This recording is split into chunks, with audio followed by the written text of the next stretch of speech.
សួស្តីប្រិមិត្តវិលមកជួបគ្នាសារជាថ្មីបច្ចុប្បន្នម៉ោង 8:22 នាទីយប់ថ្ងៃសៅរ៍ទី 21 ខែមិថុនាឆ្នាំ 2025 ត្រូវនឹងម៉ោង 7:22 នាទីពេលលេបព្រឹកថ្ងៃអាទិត្យទី 22 ខែមិថុនាឆ្នាំ 2025 កាលពី 27 មុននេះនៅក្នុង True Social ប្រធានាធិបតីនៃសហរដ្ឋអាមេរិក Donald Trump បានផ្សាយនៅក្នុងបណ្ដាញសង្គមរបស់លោកគឺឈ្មោះ True Social បាននិយាយថាយើងទើបតែនឹងបញ្ចប់ការវាយប្រហារដោយជោគជ័យទៅលើទីតាំងនុយក្លេអ៊ែរក្នុងប្រទេសអាយរ៉ង់ដែលរួមមានទីតាំងនុយក្លេអ៊ែរនៅ Fordow, Natanz និង Isfahan គ្រប់យន្តហោះទាំងអស់របស់យើងបានចាកចេញពីដែនអាកាសអាយរ៉ង់រួចហើយគ្រាប់បែកដែលដាក់នៅក្នុងយន្តហោះត្រូវបានទម្លាក់អស់ទៅលើទីតាំងដែលជាគោលដៅជាពិសេសនៅក្នុងតំបន់រោងចក្រនុយក្លេអ៊ែរ Fordow ដែលជ្រៅជាងគេគ្រប់យន្តហោះទាំងអស់កំពុងតែវិលត្រឡប់មកទីតាំងរបស់ខ្លួនវិញជួយអបអរសាទរផងចំពោះកងទ័ពអាមេរិកាំងដែលគ្មានកងទ័ពណានៅក្នុងពិភពលោកនេះអាចធ្វើដូចឡើយណាវគឺជាពេលដែលយើងមានសន្តិភាពអរគុណចំពោះការយកចិត្តទុកដាក់របស់លោកអ្នក27នាទីមុនលោកប្រធានាធិបតីបានបញ្ចេញនៅព័ត៌មាននេះតាម Truth Social 5នាទីមុនលោកប្រធានាធិបតី Donald Trump បានសរសេរថាខ្ញុំនឹងថ្លែងការណ៍ចំពោះប្រជាជាតិអាមេរិកាំងនៅវេលាម៉ោង 10 យប់នៅសែតវិមានម៉ោងភាគខាងកើតនៃសហរដ្ឋអាមេរិកនេះគឺជាឱកាសដ៏ប្រវត្តិសាស្ត្រដែលសហរដ្ឋអាមេរិកអ៊ីស្រាអែលនិងពិភពលោកត្រូវដឹងអាយរ៉ង់ត្រូវតែសុខចិត្តបញ្ចប់សង្គ្រាមនេះអរគុណនេះគឺជាព័ត៌មានដែលចេញផ្សាយដោយ Donald Trump ផ្ទាល់តាម True Social ខ្ញុំរងចាំការសម្រេចចិត្តរបស់គាត់នេះនៅពេលដែលគាត់ត្រឡប់មក Washington DC វិញពីរដ្ឋ New Jersey តែខ្ញុំក៏ធ្វើការងារទៅក៏ប្រាស់ខ្លួនចង់សម្រាកបន្តិចបាទចង់សម្រាកបន្តិចក៏មើលឃើញព័ត៌មាន flash ចេញមកព័ត៌មានចេញផ្សាយប្រហែលជា10នាទីមុននេះដោយទីភ្នាក់ងារព័ត៌មាន Reuters បានឲ្យដឹងថា Trump បាននិយាយប្រាប់ថាកងទ័ពអាមេរិកបានទម្លាក់គ្រាប់បែកលើទីតាំងនុយក្លេអ៊ែររបស់អាយរ៉ង់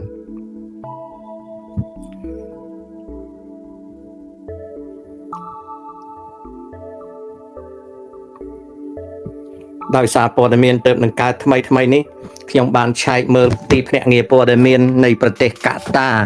គឺទីភ្នាក់ងារព័ត៌មាន Al Jazeera ដែលបាននិយាយមុននេះព័ត៌មានទីភ្នាក់ងារព័ត៌មាន Al Jazeera ដែលនិយាយមុននេះក៏អត់បាននិយាយអ្វីច្រើនដែរនៅក្នុងការផ្សាយព័ត៌មានដែលកំពុងផ្សាយដោយទូរទស្សន៍ Al Jazeera Live បានឆ្លើយឆ្លងថាព័ត៌មានចេញពីរដ្ឋាភិបាលអាយរ៉ង់មិនទាន់មាននៅឡើយទេនេះគឺជាព័ត៌មានដែលគេកំពុងតែនិយាយគ្នាព័ត៌មានចេញពីប្រទេសចិនប្រជាមានិត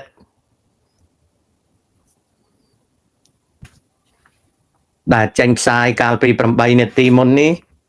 គ្រាន់តែនិយាយតាមដូចខ្ញុំបានមើលឃើញក្នុង True Social តែគ្មានព័ត៌មានអ្វីក្រៅពីនឹងទេខ្ញុំនឹងកលេចមើលព័ត៌មាននៅអ៊ីស្រាអែលម្ដងអ៊ីស្រាអែលចំនួន2នាទីមុននេះនៅតាមរយៈ The Times of Israel បានផ្សាយថា Trump announces that US has completed successful attack on 3 Iran nuke sites នេះគឺជាការនិយាយ4នាទីមុននេះ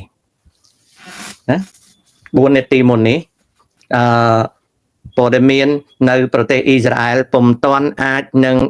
បញ្ជាក់បាននៅឡើយទេ10នាទីមុននេះ10នាទីមុននេះត្រមបានផ្សាយដូចខ្ញុំបានរៀបរាប់ហើយអញ្ចឹងហើយ16នាទីមុននេះព័ត៌មាននៅខាងអ៊ីស្រាអែលថាសហរដ្ឋអាមេរិកប្រើប្រាស់យន្តហោះទម្លាក់គ្រាប់បែកធុនធ្ងន់ B2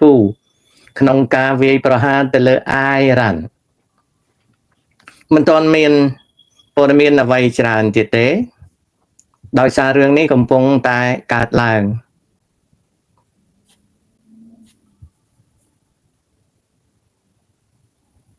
តែបងប្អូនកំពុងតែកើតឡើងដូច្នេះអត់មានព័ត៌មានអ្វីអត់មានអ្វីផ្សេងទៀតទេខ្ញុំសង្ស័យថានឹងមានការវាយប្រហារឆាប់ពីព្រោះត្រមកាលណាគាត់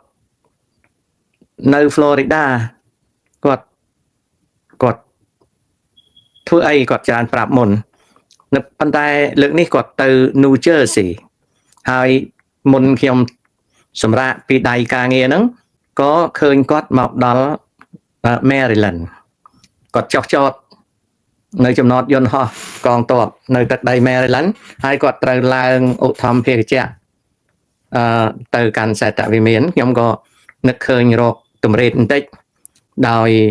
ពីថ្ងៃនេះអត់បានតម្រេតសោះហើយក៏ឃើញ news flash ចេញមកនិយាយខ្ញុំក៏ទៅបញ្ជាក់ព័ត៌មានហ្នឹងជាមួយនឹង True Social ពីព្រោះឲ្យតែមានការអីតើទៅមើលកន្លែងហ្នឹងបើកន្លែងហ្នឹងអត់និយាយមិនទាន់ច្បាស់ទេក៏ដឹងថាហើយទៅហើយកងទ័ពអាមេរិកយន្តហោះទម្លាក់គ្រាប់បែកបានចាក់ចេញពីដែនអាកាសអ៊ីរ៉ានរួចទៅហើយបច្ចុប្បន្ននៅអ៊ីរ៉ានមិនដឹងម៉ោងប្រហែលទេបាទនៅអ៊ីរ៉ានម៉ោង4ភ្លឺបាទនៅអ៊ីរ៉ានម៉ោង4ភ្លឺអញ្ចឹងការទម្លាក់គ្រាប់បែកប្រហែលជាធ្វើរវាងម៉ោង2រំលងអាត្រិតនិងម៉ោង3ម៉ោង2រំលងអាត្រិតនិងម៉ោង3តែបច្ចុប្បន្ននេះយន្តហោះ B2 បានចាក់ចេញផុតពីដែនអាកាសអ៊ីរ៉ានហើយនៅពេលដែលយន្តហោះនេះចាក់ចេញពីដែនអាកាសអ៊ីរ៉ានប្រហែលជាយន្តហោះនេះត្រូវមានយន្តហោះចម្បាំងអាមេរិកនៅក្នុងតំបន់ឡើងទៅ escort ពីព្រោះយន្តហោះនឹងត្រឡប់មកវិញអត់មានធ្វើអីបានទេយន្តហោះនឹងវាទម្លាក់គ្រាប់អស់ហើយมันអាចការពារខ្លួនបានទេយន្តហោះនឹងតម្លៃ$2000លានមួយគ្រឿងដូច្នេះហើយនៅពេលដែលយន្តហោះនឹងចាក់ចេញពីដែនអាកាសអ៊ីរ៉ានទី1គឺយន្តហោះនឹងត្រូវមាន escort ខ្ញុំជឿថាកងកម្លាំងអាមេរិកនឹងឡើងទៅ escort យន្តហោះ B2 ហ្នឹងនៅពេលដែល B2 ហ្នឹងមិនទាន់ចេញផុត Arabian Sea បាទមិនទាន់ចេញផុត Arabian Sea ទៅ escort ហើយបន្ទាប់ពីចេញផុត Arabian Sea មកយន្តហោះហ្នឹងនឹងត្រូវ refuel ហើយយន្តហោះហ្នឹងអាចនឹងចុះចតនៅ Diego Garcia ដែលជាមូលដ្ឋានទ័ពរបស់អាមេរិកនៅមហាសមុទ្រឥណ្ឌានឹងអញ្ចឹងឬមួយក៏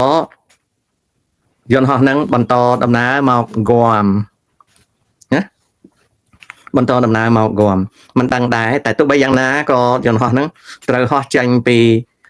ដែនអាកាសអ៊ីរ៉ានចូលមកក្នុង Arabian Sea សមុទ្រអារ៉ាប់ហើយនឹងចូលមកមហាសមុទ្រឥណ្ឌាពីព្រោះមានតែមកតាមផ្លូវហ្នឹងទេដែលកងទ័ពអាមេរិកអាចនឹង escort យន្តហោះនឹងបានអាចនឹងការពារយន្តហោះនឹងបានហើយយន្តហោះនឹងអាចនឹងចតនៅ Diego Garcia ឬក៏យន្តហោះនឹងបន្តដំណើរពពួកយន្តហោះនឹងអាចហោះបានឆ្ងាយយន្តហោះនឹងអាចបន្តដំណើរណាយន្តហោះនឹងអាចបន្តដំណើរមក Guam បាទនេះគឺជាព័ត៌មាន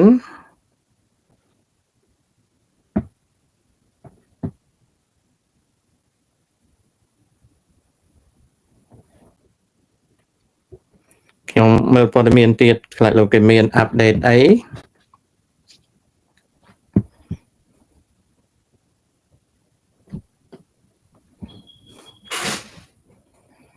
ព័ត៌មានដោយ The Wall Street Journal ដែលបានផ្សាយពីម៉ោង 8:34 នាទីគឺ1នាទីមុននេះ The Wall Street Journal បានផ្សាយ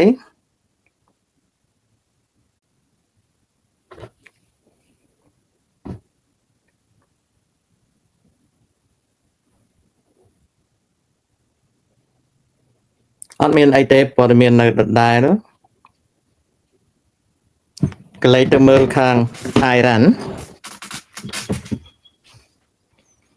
ទីភ្នាក់ងារព័ត៌មាន Iran មិនទាន់ឆ្លើយថាមានការវាយប្រហារទេអត់ទាន់មានទេខាង Iran មិនទាន់មាននិយាយទេបច្ចុប្បន្នម៉ោង 4:06 វេលាព្រឹកនៅ Iran ខ្ញុំមើលខ្លាចលោកមាន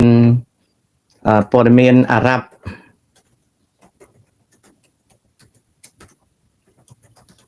មានព័ត៌មានអារ៉ាប់ណានិយាយ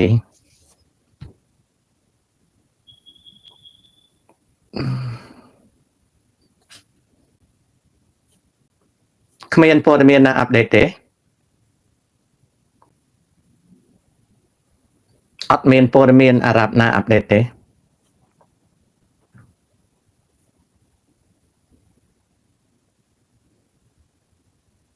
Al Jazeera ក៏អត់ទាន់អាប់ដេតដែរ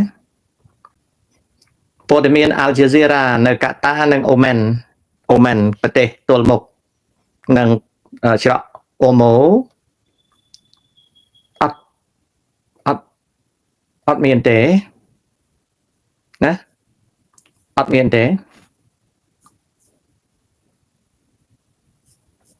អត់ទាន់មានទេព័ត៌មានពីកាតាក៏អត់ទាន់មានព័ត៌មានពីកូវ៉ែតក៏អត់ទាន់មានព័ត៌មានពីអូម៉ាន់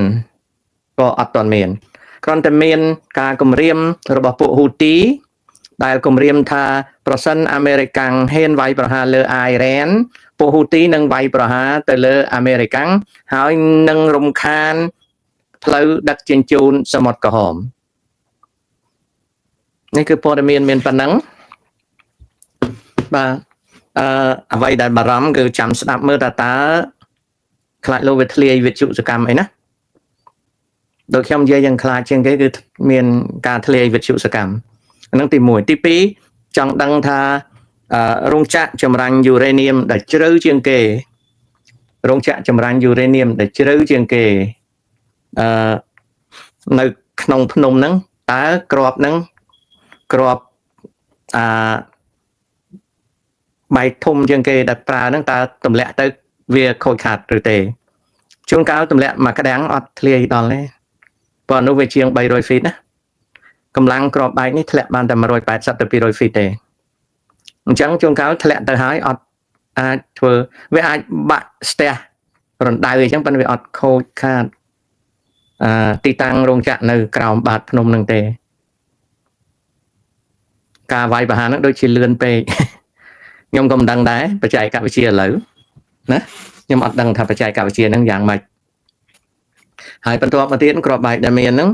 ខ្ញុំធ្លាប់ឃើញក្របបែក2000 pound ជាងអា30,000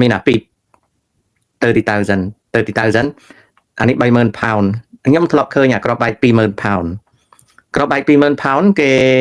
ដល់20,000ចឹងហើយគេធ្លាប់ទម្លាក់នៅអាហ្គានីស្ថានមកក្របណាអាហ្នឹងគេហៅថាក្របបែកម៉ែណាក្របបែកម៉ែណាតែអាក្របបែកនេះគេអត់ដាក់ថាក្របបែកម៉ែទេគេហៅថាក្របបែកទំលាយដ៏ជ្រៅដើម្បីកំទេចដែលមានទម្ងន់30,000 pound 30,000 pound 30,000 pound ដែលយន្តហោះធម្មតាដឹកអត់បានទេយន្តក្របបែកនេះមិនដែលទម្លាក់តទៅសោះតែគេធ្វើតេស្តបានជោគជ័យច្រើនដងតែប៉ុណ្ណឹងណាលោកអ្នកខ្ញុំមានរឿងតែប៉ុណ្្នឹងទេ